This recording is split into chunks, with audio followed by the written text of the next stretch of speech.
Taurus, hi! Welcome to Mr. Queen PH. At ito ang inyong weekly reading for August 18 to 24, 2025. So if you're interested in private readings, meron tayong link sa description at sa pinned comment. Paka-check nyo na lang information kung paano mag-book for a private reading. And please subscribe to our channel to show your support, like, share this video, at comment na rin kayo kung kayo naka-resonate. Okay, so meron tayong 50% discount sa mga tarot reading services from August 15 to 31. So this is the best time na magpa-book kayo for a private reading kasi kalahati lang yung babayaran nyo. So paalala lang na ang reading na ito ay general reading. So maaari kayong makarelate, maaring hindi. Just take what resonates. Let's see, Taurus. What's the energy for Taurus?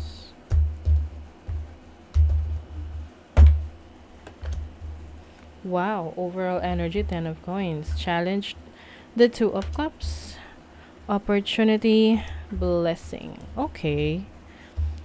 Parang magkakaroon ka na ng clarity dito, no?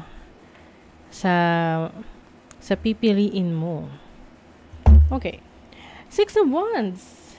This is your, the bottom of the deck, no? So, ibig sabihin nito, ito yung mga bagay na currently na-experience mo or may-experience mo.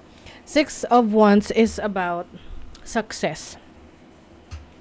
So, success in life, no? Ito yung tagumpay, meron kang marireceive na recognition, kikilalanin ng iyong mga nagawa sa trabaho, sa career mo, sa business mo, ano man tong mga pinagkakaabalahan mo. You have the Temperance and the 4 of Cups.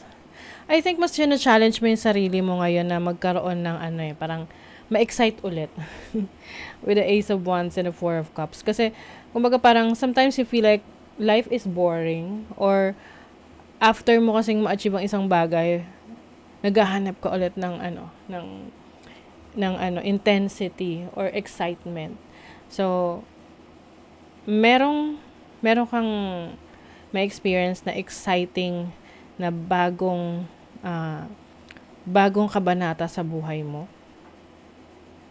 This can be a new relationship, no, para sa iba sa inyo, or finally ay pag-uukulan mo na ng pansin yung iyong abilidad, talento. Ito yung hindi mo masyadong pinapansin dati. Let's say nurse ka, pero meron kang talent sa painting or sa singing or any talent, no? Abilities, or alam mo na gifted ka dun. Pero inisip mo kasi it cannot pay the bills. Kaya pinagko-continue mo yung nursing. And also, pwedeng gusto mo rin yung nursing, 'di ba? Pero there's more to you, no? Hindi lang 'yon. Kaya I think you are about to finally step into your power.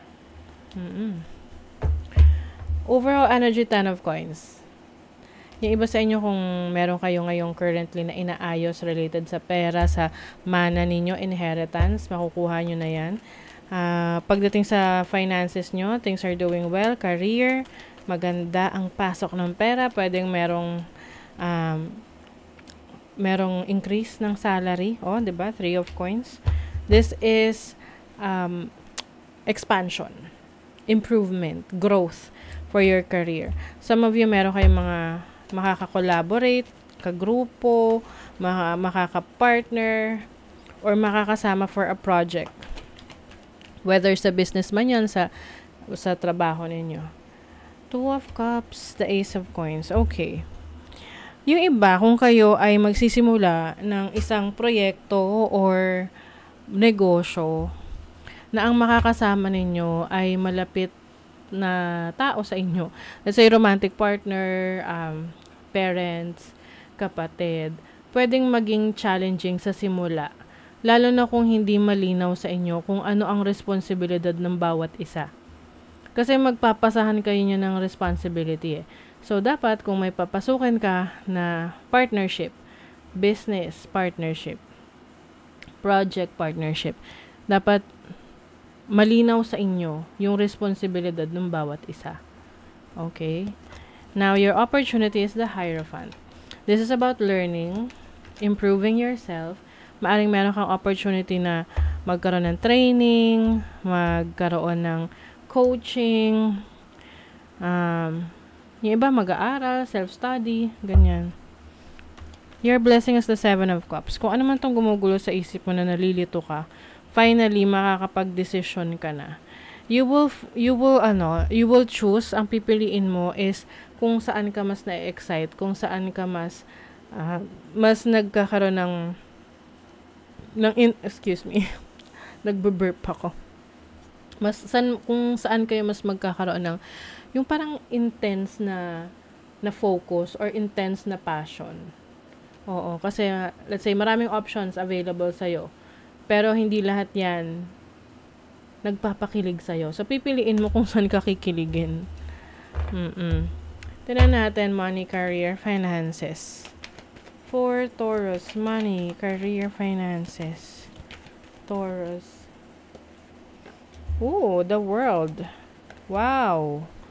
Alam niyo, iba sa inyo, meron kayong magandang oportunidad sa ibang bansa. So, kung nagpaplano pa lang kayo ngayon, at hindi nyo pa na-experience magtrabaho sa ibang bansa, subukan nyo. Kasi, hindi lang sa pera ha, hindi lang sa estado sa buhay yung magi-improve sa inyo.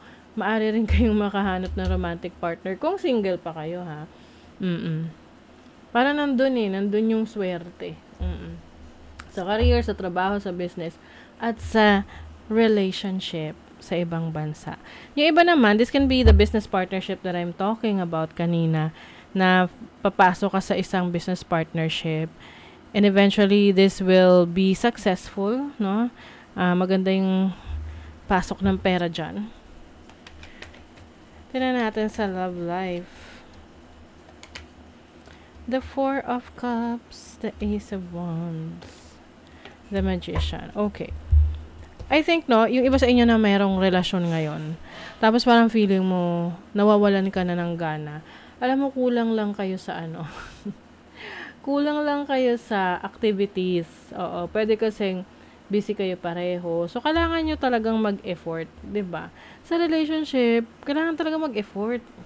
Oo, kaya nga yung iba ayaw na nila pumasok sa relationship kasi, ano mo yun, parang trabaho na siya. Na kailangan andun ka rin. Kasi responsibility rin naman yun eh. Hindi na po puro kabig ka lang ng kabig, 'di ba? So, ikaw, magbibigay ka rin. So, if you are in a relationship right now na medyo on the rocks, yung relationship niyo, kailangan nyo lang mag-usap. Set your expectations. Kung single ka, meron dito na magpapapansin sa'yo. Oo, pero hindi mo siya gusto. Kaya lang, 'di ba? Pwede namang magbago yung yung mararamdaman mo. Kasi mukhang persistent itong person na to eh. Gusto ka niya talaga. Ang tanong, gusto mo ba siya? Okay, Taurus. Beauty. Wow. Beauty is in the eye of the beholder. Yung iba sa inyo, pagdating sa physical appearance ninyo, talagang ini-improve nyo ang sarili ninyo. Oo. Yung tipong dati hindi kayo marunong magkilay or ayaw nyo ayusin yung kilay nyo, aayusin nyo na. Kung dati tinatamad kayong igaya kayong buhok nyo, ngayon nagpapakulot kayo, o kaya, alam mo yun, inaayos nyo yung hair nyo. Ganun. Mas nagiging artistic. Uy, passion. Kaya nga mas magiging attractive kayo sa iba. Syempre, kung ikaw ay gusto mo ng partner, dapat magpaganda ka rin. Magpa-pogi ka, magpa-cute ka. Oh, 'di ba? Oh my God, meron talaga. Merong ring, merong commitment. Okay. Pero yung finances nyo, i-secure ninyo. Oo. Huwag yung minsan kasi iba na overwhelm, sige, gastos para sa person nila or sa mahal sa buhay nila. I mean, yeah, okay. Okay naman yun. Pero huwag masyado kasi kung wala ka naman ng sobra, paano na yung savings mo? So, hinay-hinay sa paggastos. Huwag masyadong galante. Be in the present and dream of the future. When we dream, everything is possible. Yes. So, be in the present moment. Ano ba yung mga bagay na pwede mong maayos, ma-improve sa sarili mo ngayong present moment? Kasi meron niyang malaking impact sa yung future. Okay? So, that is your reading, Taurus. Thank you so much. See you again.